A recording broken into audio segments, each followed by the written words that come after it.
I still remember the harsh scrape of my fork against the porcelain plate.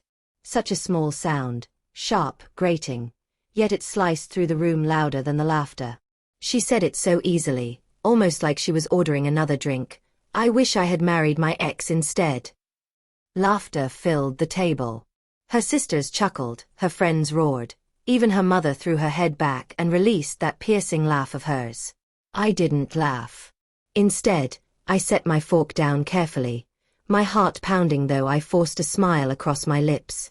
Then I delivered one line. Just one.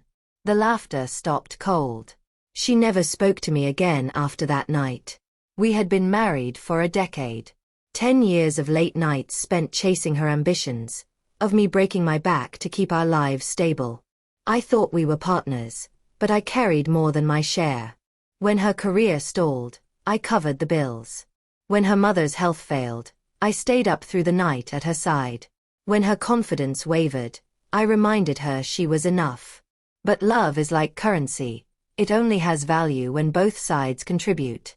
I poured everything into us. She hoarded hers for someone else. The warning signs were there. Texts that came too late at night.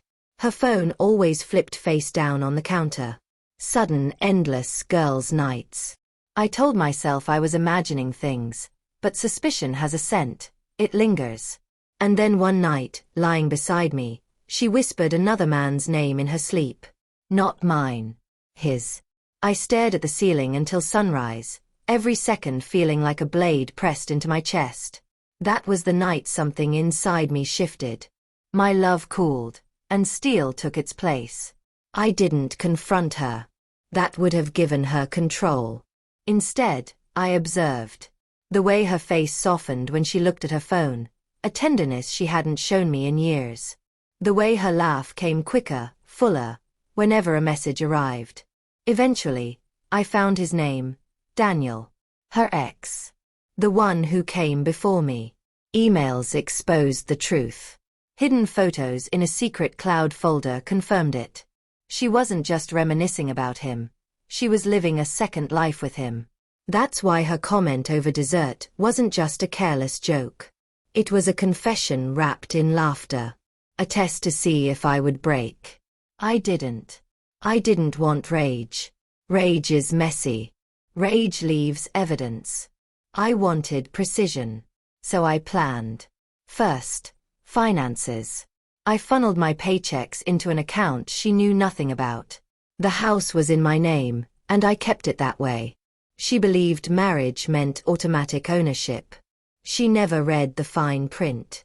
Second, evidence. Screenshots, recordings, a detailed log of dates, hotel bills, everything I would need to crush her credibility in court. Third, allies. Her friends adored me. Her family respected me. I didn't have to argue. Just a look when she lied. A quiet shake of my head when she contradicted herself. Doubt spread like mold. Finally, timing. Revenge without the perfect stage is wasted. And she handed it to me. That dinner. Her words echoed in the air. I wish I had married my ex instead. The table erupted in laughter, everyone brushing it off as harmless. I smiled, calm as frozen water. Then I said, "Funny. He wishes he had married you too. I've seen the messages." The room froze. Forks hovered midair, glasses quivered. Her face turned pale. I didn't raise my voice. I didn't need to. The silence carried it further than shouting ever could. Her mother's jaw dropped. Her sister's laugh died in her throat. Eyes shifted toward her, not me. For once, I wasn't the fool, she was. Her voice cracked when she whispered, "What are you talking about?" I leaned back, calm and steady. "Check her phone," I told them. "Unless she's already deleted everything." No one moved. They didn't need to. The truth had already sunk in. I stood, slid my chair back into place, and left her there. She never spoke to me again. Not that night. Not the morning after. Not even when the divorce papers arrived with her signature already typed at the bottom. Her friends called, apologizing on her behalf. Her mother begged me to reconsider. I didn't. The evidence went straight to my lawyer. She walked away with nothing but her clothes and her regret. As for Daniel, he didn't stay. She burned her marriage to the ground for him, and he let her choke on the ashes alone. Every bridge she had crumbled into dust in her hands.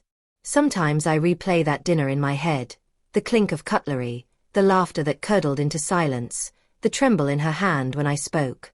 She thought she was untouchable. She thought she had control. She underestimated silence. She underestimated me. I regret nothing. Not a word, not a choice. The sharpest revenge isn't fury. It's leaving them to face themselves in a room full of people who finally see the truth. And when I walked out that night, I wasn't her betrayed husband anymore. I was the man who ended her. She wished she'd married her ex. I wished she'd kept her mouth shut. In the end, we both got exactly what we deserved.